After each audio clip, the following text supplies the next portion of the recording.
말씀이 선포될 때에 하나님의 말씀이 있는 곳에 나타나는 반응은요, 예전이나 지금이나 다르지 않은 것 같습니다.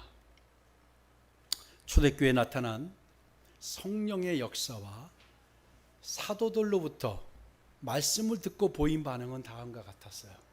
첫째, 사도들이 말씀을 전할 때 믿는 사람들이 있었어요. 그 말씀을 믿는 사람들이 있었어요. 그러니까 말씀이 선포되고 그 말씀을 믿고 그대로 받아들인 사람들이 몰려들었어요. 요한복음 5장 24절을 보면은요, 예수님께서 이렇게 말씀하셨습니다. 요한복음 5장 24절 우리 같이 한번 읽도록 하겠습니다. 시작. 내가 진실로 진실로 너에게 이르노니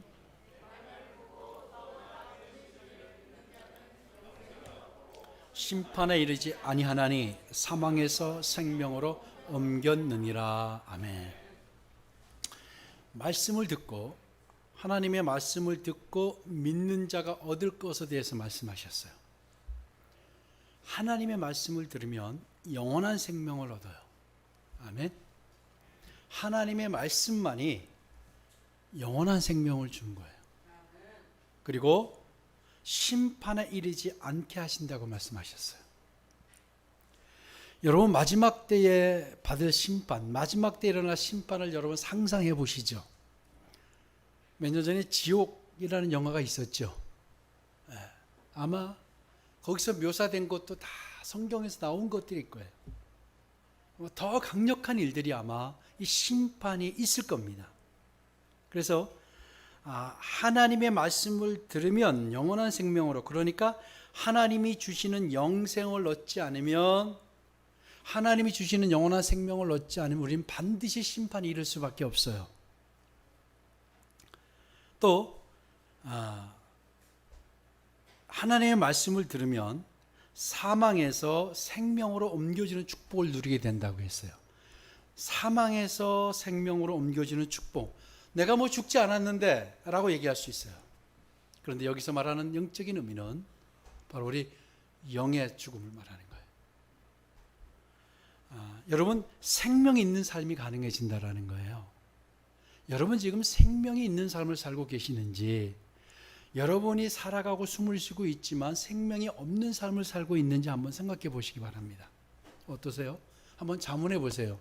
나는 생명이 있는 삶을 살고 있는가, 생명이 없는 삶을 살고 있는가? 여러분, 말씀을 듣고도 믿지 않는 자는 어떻게 되는지 아십니까? 말씀을 들어요. 하나님의 말씀이 선포돼요. 하나님의 말씀을 듣고 믿지 않는 자는 결단코 생명 있는 삶을 살 수 없는 거예요. 그러면 사망의 늪에서 벗어날 수가 없는 거예요. 여러분, 정말로 심하고 혹독한 고난 속에 고난을 경험해 봤던 분들은 이런 이야기를 해요. 사는 게 사는 게 아니었다. 여러분도 사는 게 아닌 것을 경험해 본 일이 있으실 거예요. 비록 내 코끝에서 호흡은 하고 있지만 사는 게 아니에요. 죽음보다 못한 고통 속에 살아온 것을 아실 겁니다. 비록 육신은 숨을 쉬며 살고 있지만 생명이 없는 사망의 늪에서 살게 된다는 거예요. 하나님의 말씀을 듣고 믿지 않으면 그런 사망의 늪에서 살 수밖에 없다라는 겁니다. 여러분, 무슨 말씀이세요? 내가 말씀을 듣고도 뭐 그렇게 믿지 않는데도 그냥 뭐 걱정 없이 살고 있어요 라고 말하실 분도 있을 수 있어요. 근데 여러분, 그렇다고 그분들의 삶이 평안이 있는 삶이라고 생각하지는 않습니다. 하나님의 말씀이 선포될 때 그것을 믿는 사람과 그렇지 않은 사람의 차이가 분명합니다. 생명 있는 삶을 살 수가 있어요. 영원한 생명을 얻고 심판에 이르지 아니하고 또 뭐가 주어진다고요? 생명 있는 삶을 살게 된다는 거예요. 아멘. 여러분 다 이렇게 되기를 축복합니다. 이렇게 되셔야 합니다. 그런데 두 번째, 눈으로 목격했기에 부인하지는 않았지만, 경험했기 때문에 부인하지는 않았지만 불편한 반감을, 불편한 감정을 드러낸 반응들이 있었어요. 초대교회에 초자연적인 일이 일어났죠. 사람들이 고쳐지고 사람들이 집과 땅을 팔고 그래서 가난한 사람이 얻게 된 놀라운 일, 이런 여러 가지 초자연적인 일이 여러 사건들을 들었어요. 그걸 눈으로 봤어요. 목격했어요. 경험했어요. 그런데 어떤 사람들은 아주 믿기보다는 그것으로 인해서 불편한 기색을 드러내고 불편한 감정과 반감을 드러낸 사람들이 있었는데요. 바로 그게 대표적인 사람들이 유대 지도자들과 사두개인들이었어요. 여러분, 말씀을 듣는데 여러분은 어떤지 모르겠어요. 과거에 저는 종종 그랬던 것 같아요. 하나님의 말씀이 선포되는데 하나님의 말씀이 들려오고 들려오지 않는 건 단 한 가지였어요. 어떨 때? 내 감정에 따라. 내가 기분이 좋고 걱정이 없고 유쾌하고 좋으면 하나님의 말씀이 들려와요. 그러면 그날은 어쩐지 내 감정이 좋지 않아. 걱정스러운 일이 있어. 불편한 일이 있어. 불편한 사람이 있어. 감정이 안 좋아. 이런 불편한 가운데는 하나님의 말씀이 안 듣는 거예요. 여러분 잃어본 적 있지 않으세요? 저는 그랬다고요. 여러분, 하나님의 말씀은 내 감정하고 관계가 없어요. 아멘. 내 상황하고 관계가 없어요. 하나님이 말씀하시면 듣는 게 우리예요. 근데 그것을 내 감정에 따라서, 내 상황에 따라서, 내 기분에 따라서 말씀을 받아들이고 안 받아들이는 거 하나님이 가장 싫어하시는 겁니다. 여러분, 내 감정이 어떠하든 하나님의 말씀에 불편함을 느낀다. 내 감정이, 그리고 하나님의 말씀이 선포되는데 그것이 굉장히 어색하고 아주 불편해요. 기분이 별로 안 좋아요. 이것은 사탄의 역사입니다. 철저하게 사탄이 우리를 미혹하고 못 듣게 하는 거예요. 그런 감정을 드러내게 하는 거예요.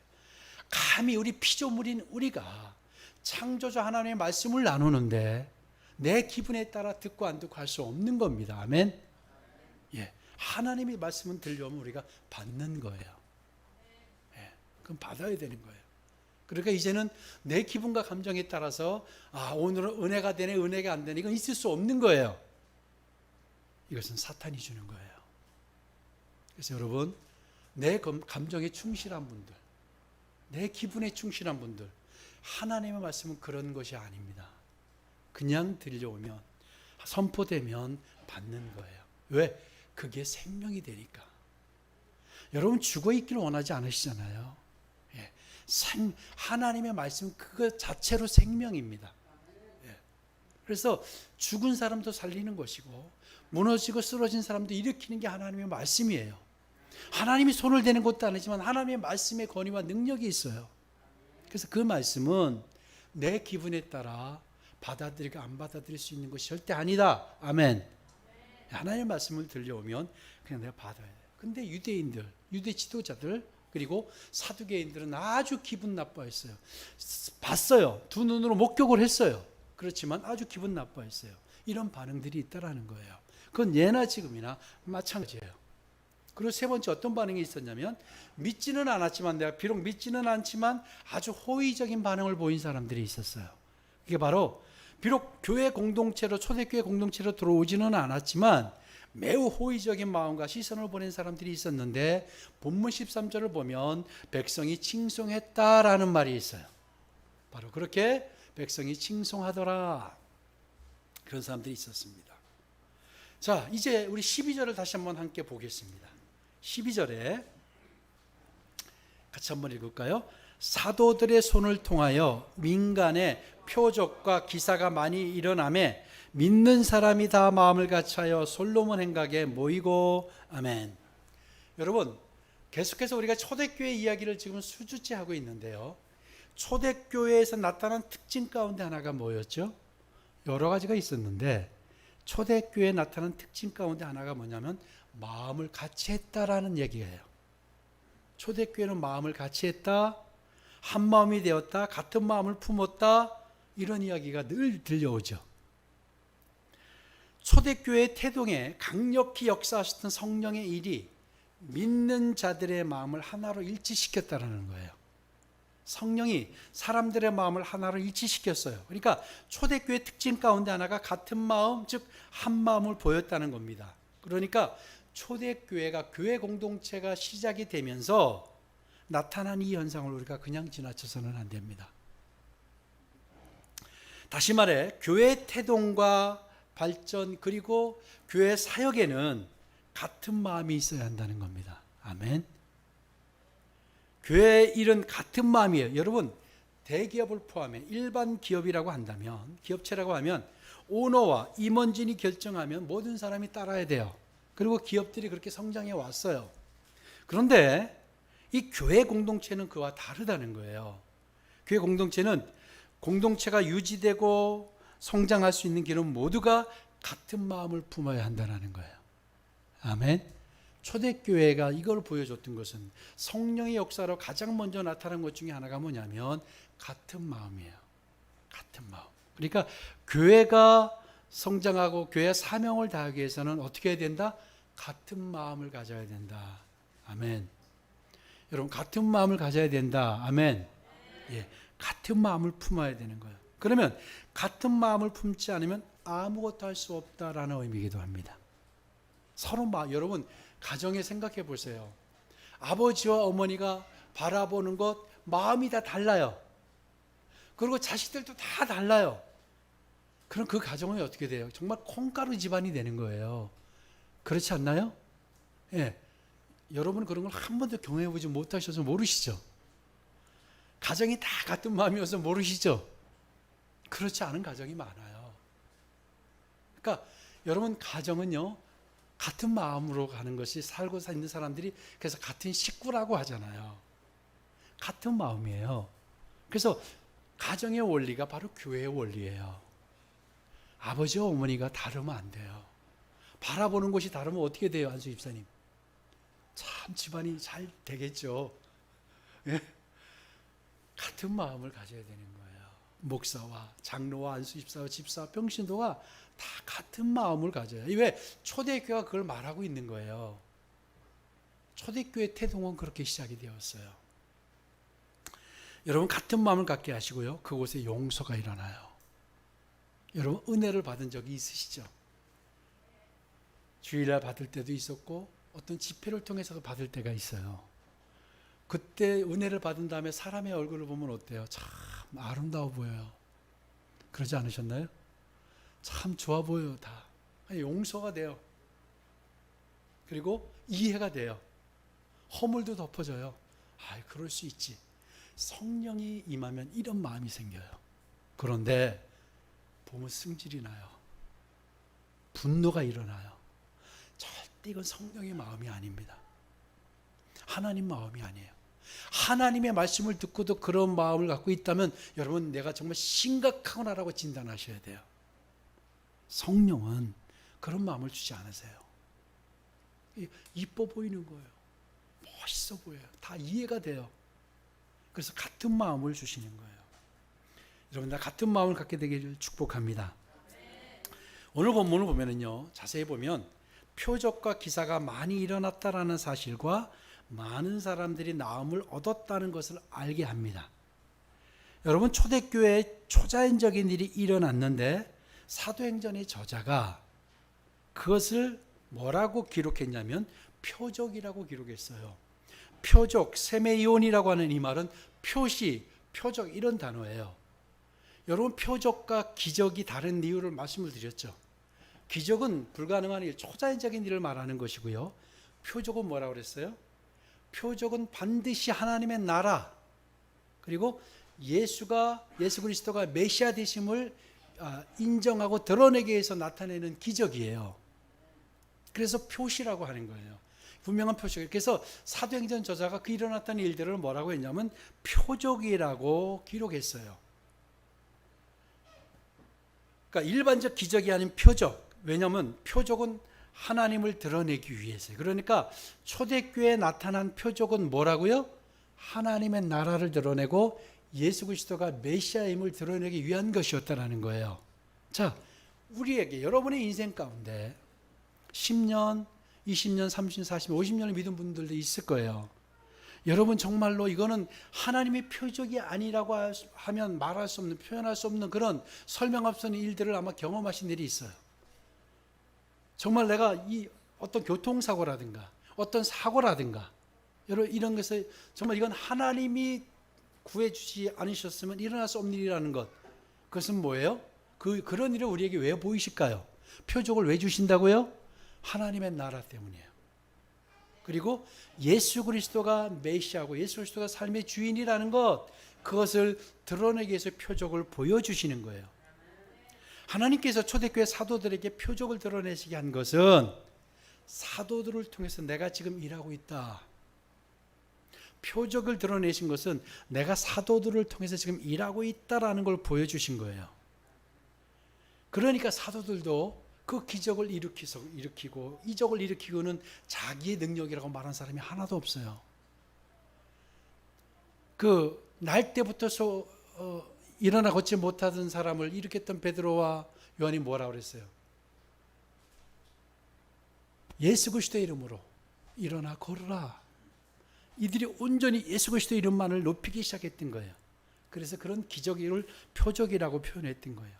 여러분, 표적이 나타나게 하신 것은 또 하나님께서 사도들을 초대교회 리더들로 세우셨다는 걸 증거하는 거였어요. 그래서 지금 하나님의 뜻과 일하심이 초대교회와 사도들을 통해서 이루어지고 있다는 것을 말하는 거였다는 거예요. 그런데 그걸 듣는 사람들 또한 다 이 의미를 이해하고 있었어요. 이 표적의 의미를 이해하고 있었다는 거예요. 그래서 표적과 기사가 많이 일어나자 사람들이 함께 솔로몬 행각으로 달려갑니다. 표적과 기사가 일어나자 사람들이 솔로몬 행각에 모이기 시작했어요. 여러분의 삶 속에 표적과 같은 일이 일어난다면 그건 반드시 예수님과 관련이 있는 거예요. 예수님의 일과 관련이 있는 거예요. 나에게 기적 같은 일이 일어난다면 하나님이 나를 너무 사랑하시는구나, 하나님이 나를 정말 끔찍히 여기시는구나 라고 생각할 게 아니라 예수님의 일과 관련이 있구나 이렇게 생각하셔야 돼요. 아멘. 나에게 기적 같은 일이 일어난다면 하나님 어떻게 나를 이렇게 도와주셨지? 어떻게 이런 일이 풀어지지? 이건 예수님의 일과 관련이 있구나라고 생각하시는 성숙한 믿음의 사람들 되기를 축복합니다. 나를 끔찍히 사랑하시죠. 그런데 그 일을 나타내시는 것은 예수님이 하실 일이 있구나. 이렇게 바라보는 성숙한 분들이 되세요. 하나님이 뭘 하실 일이 있구나. 나를 통해서 하시고자 하시는구나 라고 생각한다는 거예요. 그래서 그 사람들이 바로 마음을 갖춰 솔로몬 행각에 모였어요. 여러분, 솔로몬 행각은요, 랍비들이 민중들에게 교훈을 베풀고 가르치던 장소였어요. 또한 중요한 사건이나 의견을 나누고 결정하기도 했어요. 여러분, 성령의 역사로 사람들이 마음을 같이 하여 솔로몬 행각에 모인 이유가 뭐겠습니까? 왜 모였을까요? 여기 비밀의 열쇠가 있어요. 왜 솔로몬 행각으로 모였을까요? 바로 말씀을 듣고 가르침을 받기 위함이었어요. 하나님의 말씀이 선포되자 그 말씀이 믿어졌어요. 믿는 사람들이 어떻게 했냐면 마음을 같이 해서 솔로몬 행각에 모였는데 말씀을 더 듣고 가르침을 받기 위해서예요. 그러니까 믿는 사람들이, 믿음을 갖고 내가 하나님의 말씀을 듣고 믿어지는 사람들이 할 일이 뭔가를 초대교회가 정확히 제시하고 있는 거예요. 뭐예요? 하나님의 말씀을 사모하고 배우려고 해야 되는 거예요. 하나님의 말씀을 계속해서 들으려고 해야 되고 하나님의 말씀을 계속해서 사모해야, 믿는 자들은, 믿어지는 자들은 그렇게 해야 된다는 겁니다. 여러분, 왜 말씀을 듣고 왜 말씀을 배워야 할까요? 그러면 디모데후서 3장 16절과 시편 119편 105절이 정확히 우리에게 제시하고 있습니다. 모든 성경은 하나님의 감동으로 낸 것으로 교훈과 책망과 바르게 함과 의로 교육하기에 유익하다라고 말씀하셨어요. 교훈과 책망과 바르게 함과, 그리고 시편에서는 뭐라고 얘기해요? 주의 말씀은 내 발의 등이요 내 길의 빛이니이다. 아멘. 얼마나 귀한 말씀이에요. 하나님의 말씀은 내 발의 등이고 내 길의 빛이에요. 그러니까 하나님의 말씀은 내 길을 여신다는 거예요. 내가 가야 할 길을 보여주시는 거예요. 내가 어디로 가야 할지를 안내하시는 거예요. 내가 어디로 가야 무엇을 봐야 되고 내가 어떤 목적으로 살아가야 하는지를 하나님이 알려주신다는 거예요. 하나님의 말씀만이 그것을 알려주는 거예요. 그래서 이들이 하나님의 말씀을 사모하고 더 배우려고 했던 겁니다. 그래서 우리가 가야 할 길로 보여주시고 인도하신다는 의미. 그래서 호세아서 6장 3절 6절에 이렇게 얘기합니다. 그러므로 우리가 여호와를 알자, 힘써 여호와를 알자. 아멘. 어떻게 해요? 여호와를 아는데 힘써 여호와를 아는 거예요. 아마 여러분 힘써 여호와를 알려고 하는 자에게 하나님이 나타나세요. 하나님 나타나셔도 좋고 안 나타나셔도 뭐 그냥 그것도 괜찮고 이런 분들에게 하나님이 나타났어요. 힘써 여호와를 알자. 6절은 뭐라고 그러는지 아세요? 나는 인애를 원하고 제사를 원하지 아니하며 번제보다 하나님 아는 것을 더 원하노라. 하나님은 우리가 하나님을 알기를 원하세요. 여러분 하나님의 뜻을 알아야만 창조주가 우리를 왜 만들었는지 우리의 목적을 알게 돼요. 여러분 목적 없는 삶이 얼마나 허망한지 아시죠? 여러분 예를 차를 운전하고 가는데 목적 없이 그냥 아무 목적 없이 간다고 생각해 보세요. 그게 얼마나 어처구니 없는 일인지 몰라요. 얼마나 허망한 일인지 몰라요. 여러분 하나님의 말씀은 우리의 길을 제시하세요. 우리가 어떤 일을 해야 될지, 어디로 가야 될지, 무엇을 해야 될지, 누구를 만나야 할지 제시하세요. 그렇기 때문에 하나님의 말씀을 사모하고 배우고 힘써 여호와를 알기 위해 노력해야 된다는 거예요. 여러분에게 배우고 알려고 하는 갈망과 열망이 풀어지길 축복합니다. 여러분 갈망하는 자가 얻는 거예요. 무엇을 배우려고 하는 사람들, 배우려고 갈망하고 열망하고 노력하고 그 마음을 두고 하는 사람이 그것을 뭔가를 얻게 되듯이 하나님도요 갈망하고 열망하는 자가 얻는 거예요. 천국은 침노하는 자의 것이라고 했어요. 여러분 여호와를 힘써 알게 되는 여러분 되시길 축복합니다. 하나님의 말씀이 임하자, 성령이 임하자 말씀을 믿고 한 일이 여호와를 힘써 알고자 했던 거예요. 그리고 또 하나 믿고 주께 나오는 자가 더 많았다고 증거하고 있어요.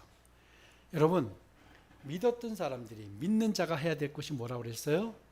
하나님의 말씀을 사모하고 갈망하고 배우고 힘써 알기를 해야 된다. 또 그들이 뭐를 했냐면 무슨 일을 했는지를 상세하게 오늘 증거하고 있어요. 15절입니다.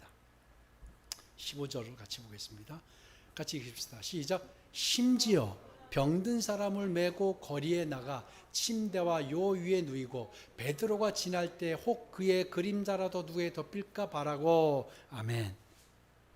여러분 믿는 사람, 믿어진 사람들은 이렇게 병든 사람을 메고 거리에 나가 침대에 또 요 위에 누이고 병든 사람들을 데리고 나오기 시작했어요. 이 무슨 말일까요? 예수의 말씀을 듣고 믿어진 다음에 사람들이 보이기 시작하는 거예요. 예수님 말씀, 하나님의 말씀이 임하는 곳은요, 말씀이 임하는 순간 그동안 나만 보이고 나만 유의하고 살았던 사람이 다른 사람이 보이는 거예요. 그래서 우리가 전도를 하는 거예요. 그렇죠? 예수님의 말씀이 임했는데 여러분 다른 사람이 보이지 않고 계속해서 나만 보여요. 내 문제만 보이는 사람은 하나님의 말씀이 온전히 풀어진 게 아닌 거예요. 하나님의 말씀이 온전히 선포가 일어나면 다른 사람이 보이기 시작합니다. 저 집사의 상황이 보이기 시작해요. 이해가 되기 시작해요. 그리고 긍휼의 마음이 생겨요. 그러니까 오늘 보니까 심지어라고 했죠. 심지어 병든 사람을 메고 거리에 나가 침대와 요 위에 누이고 베드로에게 가까이 끌어오기 시작한 거예요. 믿는 사람들이 그런 거예요. 여러분 이런 일이 있기를 주의 이름으로 축복합니다. 예, 시선이 달라지는 거예요. 말씀이 들어오면 시선이 달라져요. 나만 하고 내가 욕심을 내고 어떻게 저 집사님은 줄도 안 서고 저 와서 앞에 와서 식사를 먼저 해? 예? 말씀을 은혜롭게 아멘하고 우리가 점심 식사할 때 그런 분들도 있다는 거예요. 그 말씀이 제대로 들어간 분이니까요. 아 얼마나 바쁘면 저러실까? 먼저 드세요. 그렇게 하는 거예요. 말씀이 내게 들려오면 말씀이 역사되면 이해가 되는 거예요. 그리고 보여지는 거예요, 주변이. 여러분, 그들로 인해 16절에 보면 예루살렘 부근의 수많은 사람들도 모여 병든 사람과 더러운 귀신에게 괴로움을 받는 사람을 데리고 오기 시작했어요. 믿음의 사람, 그들로 인해 예루살렘에 있는 사람들이, 다른 사람들도 그렇게 하기 시작했어요. 그 결과가 어떻게 됐는지 아세요? 16절 하반절을 보면, 16절을 보면요, 우리 한번 읽어봅시다. 16절. 예루살렘 부근에 수많은 사람들도 모여 병든 사람과 더러운 귀신에게 괴로움 받는 사람을 데리고 와서 다 나음을 얻으니라. 아멘. 자, 여러분, 이들이 나음을 얻었다고 그랬잖아요. 데리고 온 사람이 다 나음을 얻은 거예요. 여기서 나음을 얻었다는 것은 바로 60만 치유된 걸 말하는 게 아니에요. 0까지 치유된 걸 말하는 거예요. 자, 그런데 여러분, 여기서 나음을 입었다라는 동사가 뭐냐면 데랴푸오라는 동사인데, 이것은 섬기다, 봉사다라는 말에서 나왔어요. 출처가. 다시 이야기하면 그들이 나음을 얻은 것은 믿는 자들의 섬김과 봉사로 인해서 나음을 얻게 된 거예요. 사람이 치유되는 것은 섬김과 섬김이 있어야 돼요. 예수님께서 뭐라고 하셨어요? 마태복음 20장 28절에 뭐라고 하셨어요? 인자가 온 것은 섬김을 받으려 함이 아니라 도리어 섬기려 하고 자기의 목숨을 많은 사람의 대속물로 주려 함이니라. 아멘. 예수님이 그런 섬기고 봉사했기 때문에 사람들이 나음을 입은 거예요. 아멘. 이들이 여러분 와서 베드로의 그림자만 보니까 능력이 나타나서 고쳐진 게 아니에요. 믿는 사람들이 그들을 데리고는 섬김과 봉사가 시작되고 나서 그 나음을 입는 일들이 일어났다라는 거예요. 그래서 사도행전 저자가 그것을 기록한 거예요. 데라표라는 동사를 썼던 이유가 바로 섬김. 예수님께서 하신 일, 그 일이라는 거예요. 여러분, 오늘 본문 5장 12절에서 16절 우리가 그냥 지나칠 수도 있는 본문의 내용이에요. 뭐 늘 있었던 내용인 것 같아요. 그런데 하나님의 귀한 메시지가 있는 거예요. 믿는 자들이 어떻게 해야 된다? 사람이 치유되고 나음을 입는 방법이 뭐다? 섬기는 거예요. 섬기는 거예요. 섬기는 거는 그가 어려우니까 뭐 하나를 더 먹게 도와주는 것이, 그것보다는 이 섬긴다는 건 그가 치유되고 회복되기를 위해서 돕는 거예요. 내가 누구를 섬긴다라고 하는 건 그가 치유되기를 위해서, 회복되게 위해서 섬기는 거예요. 그 일을 누가 했다? 예수님이 하신 거예요. 그래서 내가 이 땅에 온 것은 섬김을 받으러 오는 게 아니라 도리어 섬기려 했다라는 거예요. 바로 하나님의 말씀이 선포되자 이런 일들이 일어났어요. 저는 오늘 우리에게도 이런 일이 일어나야 된다고 믿습니다. 말씀을 제대로 들으면 시선이 바뀌는 거예요. 오로지 나가 아니라 오로지 당신들. 그러면 어떤 일이 일어나요? 치유와 회복이 일어나는 거예요. 다 나음을 얻으니라. 다 나음을 뭐라 그랬어요? 얻었다 그랬어요. 다 나음을 얻으니라. 누구로 인해서? 믿는 자들 때문에 그들이 나음을 얻은 거예요. 아멘. 여러분, 그런 일이 우리에게 있기를 축복합니다. 오늘 하나님께서 본문 12절 16절을 통해서 우리에게 주시는 메시지가 만만치 않습니다. 이 말씀을 가지고 여러분, 이제 여러분 말씀을 들으셨어요. 말씀을 듣고 왔을 때 불편하거나 아주 반감의 감정이 생긴다면 이건 사탄이 주는 거예요. 하나님의 음성이 아니에요. 그러니까 내 감정과 내 지식과 가치와 관계없어요. 하나님의 말씀은 선포되는 거예요. 이 말씀이 여러분 이번 일주일을 사는 큰 힘이 되시길 주의 이름으로 축복합니다. 시선이 바뀌시길 바랍니다. 갈망과 열망이 더 생기시길 바랍니다. 솔로몬 행각으로 달려가시기 바랍니다. 우리 같이 기도하겠습니다.